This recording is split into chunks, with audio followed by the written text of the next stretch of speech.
अब आ जाइए 4 जून को।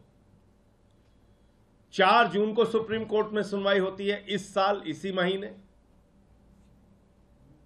अब 4 जून को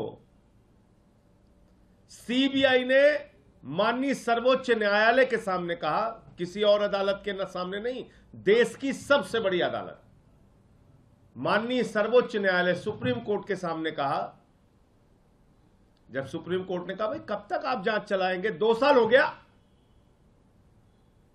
2 साल हो गया, कब तक आपकी जांच चलती रहेगी।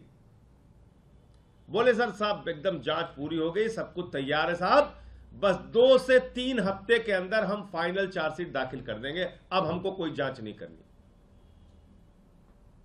सुना होगा आप लोगों ने, यह भी आप लोगों की जानकारी में है। माने सीबीआई सुप्रीम कोर्ट को गुमराह कर रही है। इसका मतलब सीबीआई अपनी जांच पूरी कर चुकी थी। इसका मतलब सीबीआई को आगे जांच नहीं करनी थी। इसका मतलब सीबीआई को कोई और गिरफ्तारी नहीं करनी थी। लेकिन सीबीआई वालों को बेचारों को क्या पता कि उनको अभी क्या क्या करना पड़ेगा। उसी बीच एक ऐतिहासिक फैसला ट्रायल कोर्ट का, ईडी कोर्ट का अरविंद केजरीवाल के मामले में आता है और वो फैसला यह कहता है ईडी के पास कोई सबूत नहीं है अरविंद केजरीवाल के खिलाफ। ईडी दुर्भावना से काम कर रही है अरविंद केजरीवाल के खिलाफ।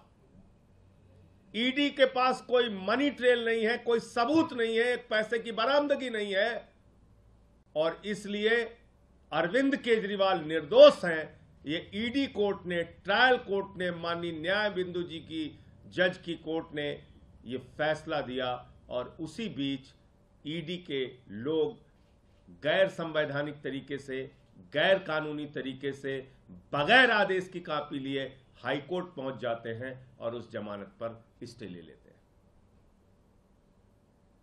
अब केंद्र सरकार को लगा कि अरे ये तो केजरीवाल बाहर निकल जाएंगे। जिस सीबीआई ने कहा जांच पूरी हो गई है, 2 से 3 हफ्ते में फाइनल चार्जशीट दाखिल हो जाएगी, उसको केंद्र सरकार ने कहा, बीजेपी की सरकार ने कहा, मोदी की सरकार ने कहा जाओ तुरंत अरविंद केजरीवाल पे नया मुकदमा लिखो और उनको गिरफ्तार करो। जांच एजेंसियों का कितना खुला दुरुपयोग हो रहा है, इससे बड़ा कोई उदाहरण नहीं मिल सकता। तुरंत पहुंच गई सीबीआई जेल, 3 घंटे तक वहां पूछताछ किया, दूसरे दिन कोर्ट में हाजिर करा लिया, फिर उनकी गिरफ्तारी कर ली, फिर उनकी 3 दिन पुलिस रिमांड ले ली सीबीआई ने और 3 दिन के बाद आके कह दिया साहब अब जांच नहीं करनी, इनको जुडिशियल कस्टडी में भेज दीजिए। आपने मजाक बना रखा है न्यायालयों का, मजाक बना रखा है कानून व्यवस्था का, मजाक बना रखा है इस देश के संविधान का। एक मुख्यमंत्री जिसको आपने 2 साल तक गिरफ्तार नहीं किया, कोई सबूत नहीं थे आपके पास, लाखों पन्ने आपने छिपा के रखे हुए हैं ईडी सीबीआई ने, और अचानक आपको लगा कि अरे ये तो बाहर निकल जाएंगे, सुप्रीम कोर्ट से भी ट्रायल कोर्ट की जमानत पर मुहर लग जाएगी, उससे पहले आपने फर्जी मुकदमा लिखा, उनको गिरफ्तार कर लिया। किसके इशारे पे? मेरा सीधा आरोप है केंद्र सरकार के इशारे पे, भारतीय जनता पार्टी के इशारे पे, प्रधानमंत्री नरेंद्र मोदी के इशारे पे।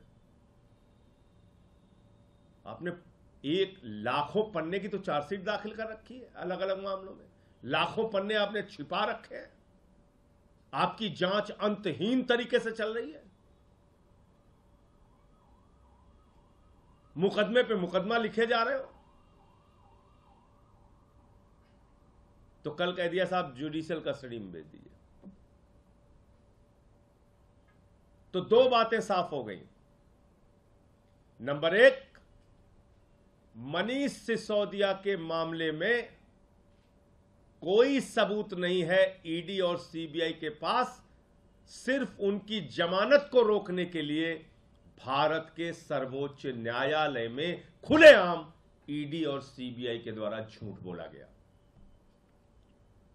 यह माननीय सर्वोच्च न्यायालय की अवमानना है।